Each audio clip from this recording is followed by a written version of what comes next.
অন্যরা তো কথা বলবেই, কারণ জীবন আমার হইলেও আমার জীবনের সাথে অনেকেই জড়িত। মানুষ তো শুধু নিজের নিয়ে বাঁচে না, মানুষ বাঁচে সবাইকে নিয়ে।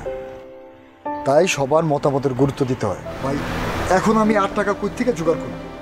আপনি যেটা বলছেন আমি তো টাকা দিছি, এখন আমার পক্ষে তো আর জোগাড় করা সম্ভব না। আপনি তো আর কিছু জানালেন না আমার। আচ্ছা ভাই, আমি আমি আপনার একটু পরে ফোন দিতেছি। আচ্ছা আপনি দেখেন, আমি আমি আমি ফোন দিচ্ছি আপনার। আচ্ছা জি। আমি আপনাদের অনেক বড় ঝামেলায় ফেলে দিলাম। আমি ভাবিনি সাথীর বিয়ে ভেঙে যাবে। আমি এমন কিছু করতে চাইনি। আপনি কিছু করেন না, এই ঘটনা তো কপালে লেখা ছিল। আপনি শুধু ঘটনার মাঝখানে পড়ছেন। সাথীর কি হবে এখন? আমাদের দেশে পার্সোনাল লাইফ বলে কিছু নাই। এখানে আমরা সবাই পারিবারিকভাবে সিদ্ধান্ত নেই। এটা কেমন কথা? আপনার জীবন আপনি নিজে সিদ্ধান্ত নেবেন, অন্যরা কেন কথা বলবে? অন্যরা তো কথা বলবেই, কারণ জীবন আমার হইলেও আমার জীবনের সাথে অনেকেই জড়িত। মানুষ তো শুধু নিজের নিয়ে বাঁচে না, মানুষ বাঁচে সবাইকে নিয়ে। তাই সবার মতামতের গুরুত্ব দিতে হয়।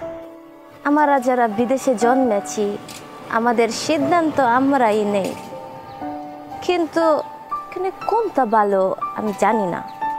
আসলে বাংলাদেশে আমরা সবাইকে নিয়ে ভালো থাকার চেষ্টা করি।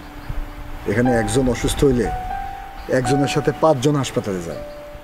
একজনের বিয়ে হইলে 10 গ্রামের মানুষ খাইতে আসে। আপনাদের সুখ দুঃখ একসাথে ভাগাভাগি করেন, এটার ভালো দিক হচ্ছে কেউ একা না, সবাই একই সাথে থাকে।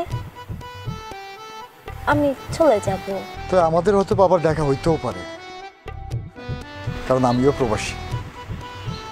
এই জীবিকার টানে এই প্রবাসে শ্রমিকের কাজ করি। আমি হলাম বিদেশি, আমি নিজের শেকড় ছেড়ে দূরে থাকি, কিন্তু আপনার সাথে দেখা হলে ভালো লাগবে। কিন্তু একটা কথা বলতে চাচ্ছিলাম। বলেন, কি বলবেন?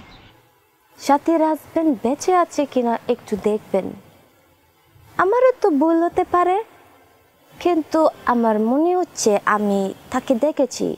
তার সাথে আমার ইউরোপে দেখা হয়েছিল। বাদ দেন তো এইসব কথা বললে আর এখন আর কোনো লাভ নাই।